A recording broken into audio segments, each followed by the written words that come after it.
Okay. So ಇವತ್ತು object alignment ಯಾವ ರೀತಿ ಮಾಡೋದು ಅಂತ ನೋಡೋಣ. ಆಬ್ಜೆಕ್ಟ್ ಅಲೈನ್ಮೆಂಟ್ಸ್ ಮತ್ತು ಗೈಡ್ಲೈನ್ಸ್, ಸ್ಮಾರ್ಟ್ ಗೈಡ್ಸ್, ಸೊ ಇದ್ರ ಬಗ್ಗೆ ನೋಡೋಣ. ಸೊ ಇವಾಗ ಸಪೋಸ್ ನಮ್ಮ ಹತ್ರ 2 ಆಬ್ಜೆಕ್ಟ್ ಇದೆ. ಓಕೆ, ಸೊ 2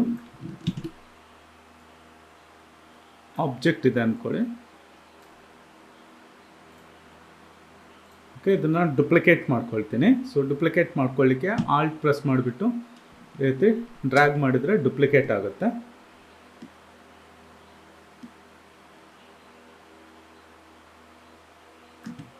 ಓಕೆ, ಸೊ ಇದರದ್ದು ಸೈಜ್ ಸ್ವಲ್ಪ ಚೇಂಜ್ ಮಾಡ್ಕೊಳ್ತೇನೆ. ಕಂಟ್ರೋಲ್-T ಕೊಟ್ಟು ಸೈಜ್ ಸ್ವಲ್ಪ ಚೇಂಜ್ ಮಾಡ್ಕೊಳ್ತೇನೆ.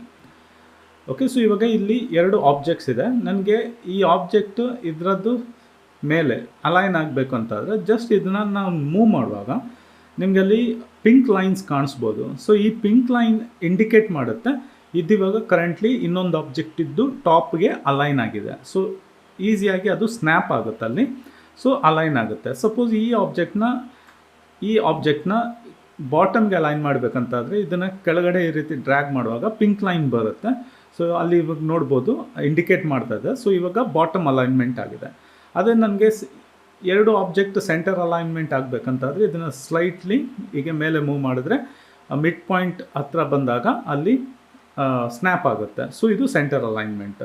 ಸೊ ಈ ರೀತಿ ಸೊ ಯಾವುದೇ ಒಂದು ಆಬ್ಜೆಕ್ಟನ್ನು ಪ್ರಾಪರಾಗಿ ಅಲೈನ್ಮೆಂಟ್ ಮಾಡಲಿಕ್ಕೆ ಈ ಪಿಂಕ್ ಲೈನ್ಸ್, ಇದಕ್ಕೆ ಸ್ಮಾರ್ಟ್ ಗೈಡ್ಸ್ ಅಂತ ಹೇಳ್ತೇವೆ. ಈ ಸ್ಮಾರ್ಟ್ ಗೈಡ್ಸು ಯೂಸ್ಫುಲ್ ಆಗುತ್ತೆ. ಓಕೆ, ಈ ರೀತಿ ಲೆಫ್ಟ್ಗೆ ಡ್ರ್ಯಾಗ್ ಮಾಡಿದರೆ ಇವಾಗ ಲೆಫ್ಟ್ ಅಲೈನ್ಮೆಂಟ್, ಇದು ರೈಟ್ ಅಲೈನ್ಮೆಂಟ್, ಸೊ ಇದು ಸೆಂಟರ್ ಅಲೈನ್ಮೆಂಟ್, ಈ ರೀತಿ. ಓಕೆ, ಇದನ್ನು ಯೂಸ್ ಮಾಡ್ಕೋಬೋದು. ಸಪೋಸ್ ಈ ಸ್ಮಾರ್ಟ್ ಗೈಡ್ಸ್ ಬರ್ತಾ ಇಲ್ಲ ಅಂತಾದರೆ ಇಲ್ಲಿ ವ್ಯೂಗೆ ಹೋಗಿ ಇಲ್ಲಿ ನಾರ್ಮಲಾಗಿ ಇದು ಆಫ್ ಇದ್ದರೆ ಇದನ್ನು ಆನ್ ಮಾಡ್ಕೊಳ್ಳಿ. ಆನ್ ಇದ್ದರೆ ನಿಮಗೆ ಇದು ಸ್ಮಾರ್ಟ್ ಗೈಡ್ಸ್ ಬರುತ್ತೆ. ಓಕೆ, ನೆಕ್ಸ್ಟ್ ಇನ್ನೊಂದು ಅಲೈನ್ಮೆಂಟ್ ಆಪ್ಷನ್ ಬಂದುಬಿಟ್ಟು ಗೈಡ್ಲೈನ್ಸ್ನ ಯೂಸ್ ಮಾಡ್ಕೊಳ್ಳುವಂಥದ್ದು.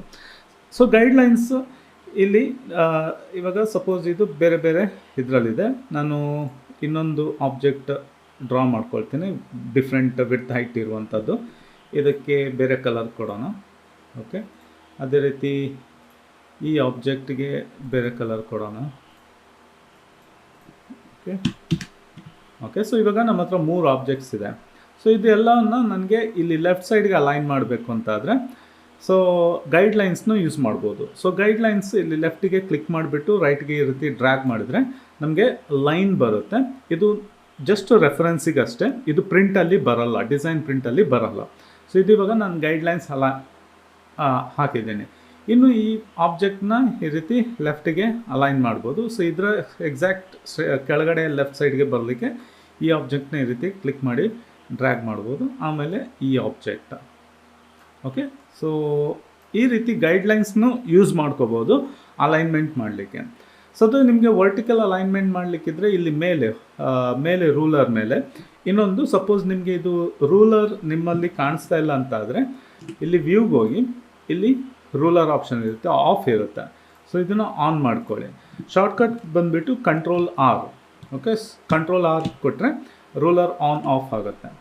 ಸೊ ಈ ರೂಲರಲ್ಲಿ ಕ್ಲಿಕ್ ಮಾಡಿ ಡ್ರ್ಯಾಗ್ ಮಾಡಿದರೆ ನಿಮಗೆ ಹೊರಿಝಾಂಟಲ್ ಗೈಡ್ಲೈನ್ಸ್ ಬರುತ್ತೆ. ಸೊ ಇನ್ನು ಈ ಆಬ್ಜೆಕ್ಟ್ನ ಈ ರೀತಿ ಅಲೈನ್ಮೆಂಟ್ ಮಾಡ್ಬೋದು. ಓಕೆ, ಸೊ ಇದನ್ನು ರೆಫರೆನ್ಸ್ ಆಗಿ ಇಟ್ಕೊಂಡು ಈ ರೀತಿ ಅಲೈನ್ಮೆಂಟ್ ಮಾಡ್ಬೋದು. ಸೊ ಈ ರೀತಿ ನಾವು ಎಷ್ಟು ಸಹ ಗೈಡ್ಲೈನ್ಸ್ನ ತೊಗೊಂಬರ್ಬೋದು. ಸೊ ನಾರ್ಮಲಾಗಿ ಗೈಡ್ಲೈನ್ಸ್ನ ಪ್ರಿಂಟಿಂಗಲ್ಲಿ ಯೂಸ್ ಮಾಡ್ತಾರೆ, ಲೈಕ್ ಬಾರ್ಡರ್ನ ಸೆಟ್ ಮಾಡಲಿಕ್ಕೆ. ಇವಾಗ ನಾರ್ಮಲಾಗಿ ಪ್ರಿಂಟ್ ಆಗುವಾಗ ಸಪೋಸ್ ಒಂದು ವಿಸಿಟಿಂಗ್ ಕಾರ್ಡ್ ಪ್ರಿಂಟ್ ಆಗುವಾಗ ಅದನ್ನು ಬರೀ ಒಂದು ವಿಸಿಟಿಂಗ್ ಕಾರ್ಡ್ ಪ್ರಿಂಟ್ ಮಾಡಲ್ಲ, ಅದನ್ನು ದೊಡ್ಡ ಶೀಟಲ್ಲಿ ಪ್ರಿಂಟ್ ಮಾಡಿ ಆಮೇಲೆ ಕಟಿಂಗ್ ಮಾಡ್ತಾರೆ. ಸೊ ಕಟಿಂಗ್ ಮಾಡುವಾಗ ಏನಾಗುತ್ತೆ, ನಿಮ್ಮ ವಿಸಿಟಿಂಗ್ ಕಾರ್ಡ್ ಡಿಸೈನಲ್ಲಿ ಸಪೋಸ್ ಟೆಕ್ಸ್ಟ್ ಇಲ್ಲದಿದ್ದರೆ ಇಂಪಾರ್ಟೆಂಟ್ ಇನ್ಫಾರ್ಮೇಷನ್ ನೀವು ಎಡ್ಜಲ್ಲಿ ಟೈಪ್ ಮಾಡಿದರೆ ಕೆಲವೊಮ್ಮೆ ಕಟಿಂಗ್ ಮಾಡುವಾಗ ಅದು ಹೋಗುವ ಚಾನ್ಸಸ್ ಇರುತ್ತೆ. ಅದಕ್ಕೆ ನಾವು ನಾರ್ಮಲಾಗಿ ಬಾರ್ಡರ್ ಸೆಟ್ ಮಾಡ್ಕೋಬೇಕು, ಗೈಡ್ಲೈನ್ಸ್ ಯೂಸ್ ಮಾಡಿ ಸೆಟ್ ಮಾಡ್ಕೋಬೋದು. ಸೊ ಅಂದರೆ ಸೇಫ್ ಝೋನ್ ಕ್ರಿಯೇಟ್ ಮಾಡಲಿಕ್ಕೆ. ಸೊ ಈ ರೀತಿ ಬಾರ್ಡರ್ಸ್ನ ಸೆಟ್ ಮಾಡಿಕೊಂಡು ಓಕೆ ಈ ರೀತಿ. ಸೊ ವಿಸಿಟಿಂಗ್ ಕಾರ್ಡ್ ಆದರೆ ಮಿನಿಮಮ್ ಒಂದು 3 mm. So visiting card size ಬಂದುಬಿಟ್ಟು 3.5 ಇಂಚಸ್ ಆದರೆ 3 mm ಈ ರೀತಿ ಬಾರ್ಡರ್ನ ಸೆಟ್ ಮಾಡಿಕೊಂಡು ನಿಮ್ಮ ಏನು ಇಂಪಾರ್ಟೆಂಟ್ ಕಂಟೆಂಟ್ಸ್ ಇದೆ ಈ ಬಾರ್ಡರ್ನ ಒಳಗಡೆ ಇರಬೇಕು. ಬ್ಯಾಕ್ಗ್ರೌಂಡ್ ಬೇಕಿದ್ರೆ ಲಾಸ್ಟ್ ತನಕ ಹೋಗ್ಬೋದು. ಇಂಪಾರ್ಟೆಂಟ್ ಟೆಕ್ಸ್ಟ್ ಎಕ್ಸಾಂಪಲ್ಗೆ ಪರ್ಸನ್ದು ಹೆಸರು ಇರ್ಬೋದು.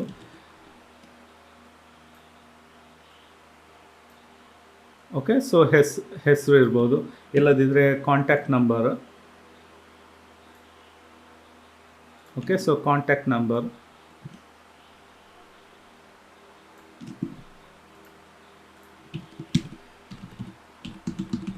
ಓಕೆ, ಇನ್ನೊಂದೇ ಕಾಂಟ್ಯಾಕ್ಟ್ ನಂಬರ್ ಹಾಕ್ತೀನಿ.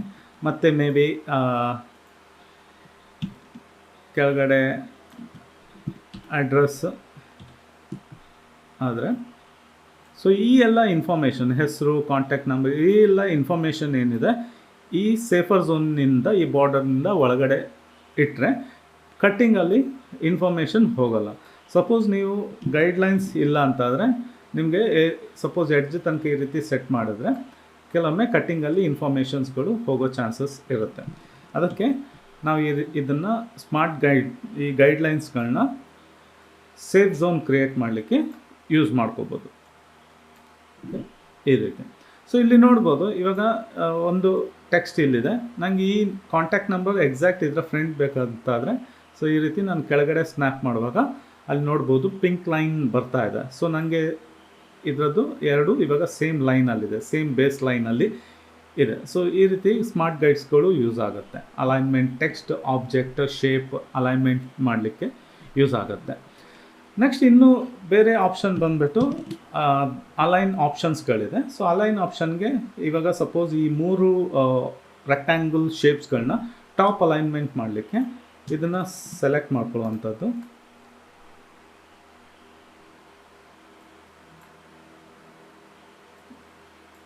ಓಕೆ, ಸೊ ಈ 3 ರೆಕ್ಟ್ಯಾಂಗಲ್ ಶೇಪ್ನ ಸೆಲೆಕ್ಟ್ ಮಾಡ್ಕೊಳ್ತೀನಿ. ಸೊ ಇದು 3 ಆಬ್ಜೆಕ್ಟ್, ಈ ಆಬ್ಜೆಕ್ಟ್ಸ್ಗಳನ್ನ ಎಲ್ಲ ಸೆಲೆಕ್ಟ್ ಮಾಡ್ಕೋಬೇಕು. ಸೆಲೆಕ್ಟ್ ಮಾಡ್ಕೊಂಡ ಮೇಲೆ ಇಲ್ಲಿ ಸಪೋಸ್ ಮೂವ್ ಟೂಲ್ ಅಲ್ಲಿ ಇದ್ದರೆ ಇಲ್ಲಿ ಮೇಲೆ ನಿಮಗೆ ಅಲೈನ್ಮೆಂಟ್ ಆಪ್ಷನ್ಸ್ಗಳು ಬರುತ್ತೆ. ಇದನ್ನು ಎಕ್ಸ್ಪಾಂಡ್ ಮಾಡ್ಕೋಬೋದು. ಸೊ ಇಲ್ಲಿ ನೋಡ್ಬೋದು, ಇದು ಅಲೈನ್ಮೆಂಟ್, ಇದು ಡಿಸ್ಟ್ರಿಬ್ಯೂಷನ್, ಈಕ್ವಲ್ ಸ್ಪೇಸಿಂಗ್. ಸೊ ಇದರಲ್ಲಿ ಅಲೈನ್ಮೆಂಟ್ ತೊಗೊಂಡ್ಮೇಲೆ ಸಪೋಸ್ ನೀವು ಇದು ಸೆಲೆಕ್ಷನ್ ಅಂದರೆ ಈ ಆಬ್ಜೆಕ್ಟ್ಗಳಿಗೆ ಅಲೈನ್ ಮಾಡ್ತೀರಂತಾದರೆ ಇಲ್ಲಿ ಸೆಲೆಕ್ಷನ್ ಆಪ್ಷನ್ ತೊಗೋಬೇಕು.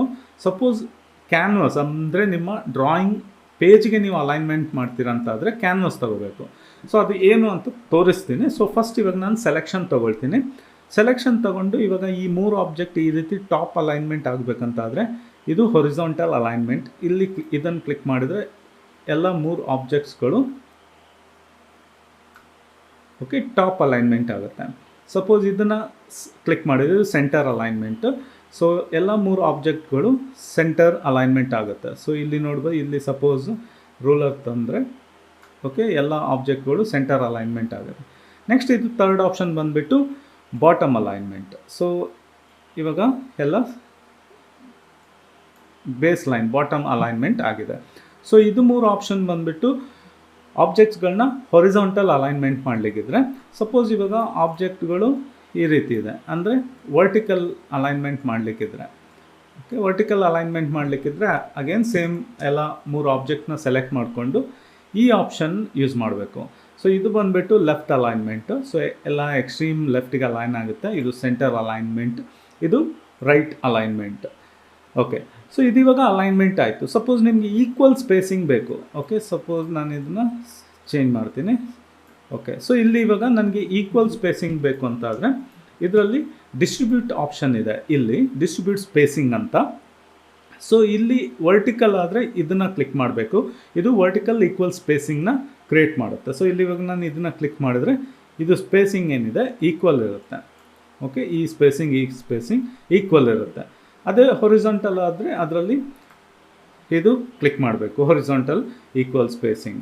ನೆಕ್ಸ್ಟ್ ಈಕ್ವಲ್ ಸ್ಪೇಸಿಂಗ್ ಬಂದುಬಿಟ್ಟು ಟಾಪ್ ಟು ಟಾಪ್ ಅಂದರೆ ಈ ಆಬ್ಜೆಕ್ಟ್ ಇದು ಟಾಪಿಂದ ಇನ್ನೊಂದು ಆಬ್ಜೆಕ್ಟ್ ಟಾಪ್ ಮತ್ತು ಇನ್ನೊಂದು ಆಬ್ಜೆಕ್ಟ್ ಟಾಪ್ ಇದು ಈಕ್ವಲ್ ಇರಬೇಕಂತಾದರೆ ಈ ಆಪ್ಷನ್ನ ಸೆಲೆಕ್ಟ್ ಮಾಡಬೇಕು. ಸೊ ಆವಾಗ ಈ ಸ್ಪೇಸಿಂಗ್ ಚೇಂಜ್ ಆಗ್ಬೋದು, but over all top to top distance ಇದೆ. ಅಂದರೆ ಈ ಆಬ್ಜೆಕ್ಟ್ನ ಟಾಪಿಂದ ಈ ಆಬ್ಜೆಕ್ಟ್ ಟಾಪ್, ಆಮೇಲೆ ಇಲ್ಲಿಂದ ಇಲ್ಲಿಗೆ. ಸೊ ಈ ಡಿಸ್ಟೆನ್ಸು ಮತ್ತು ಈ ಆಬ್ಜೆಕ್ಟ್ ಟಾಪ್ ಈ ಡಿಸ್ಟೆನ್ಸು ಇದು ಈಕ್ವಲ್ ಇರುತ್ತೆ. ಓಕೆ, ಸೊ ಇದು ಇದರಲ್ಲಿ ಟಾಪ್ ಅಲೈನ್ಮೆಂಟ್, ಇದು ಸೆಂಟರ್ ಅಲೈನ್ಮೆಂಟ್, ಮತ್ತು ಇದು bottom alignment. So centre alignment ಆಬ್ಜೆಕ್ಟ್ನ ಸೆಂಟರ್. ಸೊ ಆಬ್ಜೆಕ್ಟ್ನ ಸೆಂಟರ್ ಅಂದರೆ ಈ ಆಬ್ಜೆಕ್ಟ್ನ ಸೆಂಟರಿಂದ ಈ ಆಬ್ಜೆಕ್ಟ್ ಸೆಂಟರ್ಗೆ, ಮತ್ತು ಈ ಆಬ್ಜೆಕ್ಟ್ ಸೆಂಟರಿಂದ ಈ ಆಬ್ಜೆಕ್ಟ್ ಸೆಂಟರ್ಗೆ ಈಕ್ವಲ್ ಡಿಸ್ಟೆನ್ಸ್ ಇರುತ್ತೆ. ಆಮೇಲೆ ಇದು ಬಾಟಮ್ ಅಲೈನ್ಮೆಂಟ್. ಓಕೆ, ಸೊ ಈ ರೀತಿ ಈಕ್ವಲ್ ಸ್ಪೇಸಿಂಗ್ನ ಕ್ರಿಯೇಟ್ ಮಾಡ್ಕೋಬೋದು. ಸೊ ಇದು ಅಗೇನ್ ಸೇಮ್ ಥಿಂಗ್, ಹೊರಿಜಾಂಟಲ್ ಇದ್ದಾಗ left alignment, left equal spacing, centre equal spacing, right side equal spacing. Okay, so ಇದು ಇವಾಗ ನಾವು ಏನು ಮಾಡ್ತಾ ಇದ್ವಿ, ಇಲ್ಲಿ ಸೆಲೆಕ್ಷನ್ ತಗೊಂಡಿವಿ. ಸಪೋಸ್ ಇವಾಗ ನನಗಿದು ಈ ಆಬ್ಜೆಕ್ಟ್ಸ್ಗಳು ಕ್ಯಾನ್ವಾಸ್, ನಮ್ಮ ಡ್ರಾಯಿಂಗ್ ಫೈಲ್ನ ಎಕ್ಸ್ಟ್ರೀಮ್ ಲೆಫ್ಟ್ಗೆ, ಸೆಂಟರ್ ಆರ್ ರೈಟ್ ಸೈಡ್ಗೆ ಆರ್ ಎಲ್ಸ್ ಈಕ್ವಲ್ ಸ್ಪೇಸಿಂಗ್ ಎಲ್ಲ ಆಗಬೇಕಂತಾದರೆ ಇಲ್ಲಿ ಸೆಲೆಕ್ಷನ್ ಆಪ್ಷನಲ್ಲಿ ಕ್ಯಾನ್ವಾಸ್ ಸೆಲೆಕ್ಟ್ ಮಾಡ್ಕೊಳ್ಳಿ. ಕ್ಯಾನ್ವಾಸ್ ಸೆಲೆಕ್ಟ್ ಮಾಡಿಕೊಂಡು ಸಪೋಸ್ ಇವಾಗ ನಾನು ಇದು ಲೆಫ್ಟ್ ಕ್ಲಿಕ್ ಮಾಡಿದರೆ ಇದು ಕ್ಯಾನ್ವಾಸ್ ಇದು ಎಕ್ಸಾಕ್ಟ್ ಲೆಫ್ಟಿಗೆ ಹೋಗಿ ಅಲೈನ್ ಆಗುತ್ತೆ. ಇದು ಸೆಂಟರ್, ಕ್ಯಾನ್ವಾಸ್ ಡ್ರಾಯಿಂಗ್ ಏರಿಯಾದು ಎಕ್ಸಾಕ್ಟ್ ಸೆಂಟರ್, ಇದು ರೈಟ್ ಸೈಡ್. ಅದೇ ರೀತಿ ಇದನ್ನು ಕ್ಲಿಕ್ ಮಾಡಿದರೆ ಇದು ಈಕ್ವಲ್ ಸ್ಪೇಸಿಂಗ್, ಈ ಸ್ಪೇಸ್ ಇದು ಎಲ್ಲ ಈಕ್ವಲ್ ಆಗುತ್ತೆ. ಸೊ ಇದು ಕ್ಯಾನ್ವಾಸ್. ಸೊ ಇಲ್ಲಿ ಏನು ಮಾಡ್ತೀನಿ, ಇವಾಗ ವರ್ಟಿಕಲ್ ಇದೆ. ಸೊ ಸೆಂಟರ್ ಇದು ಕ್ಲಿಕ್ ಮಾಡ್ತೀನಿ. ಓಕೆ, ಸೊ ಕ್ಯಾನ್ವಾಸ್ ಇದ್ದು ಟಾಪಿಂದ ಇದರ ಟಾಪಿಂದ ಇದರ ಟಾಪ್ ಈಕ್ವಲ್ ಸ್ಪೇಸಿಂಗ್ ಇರುತ್ತೆ.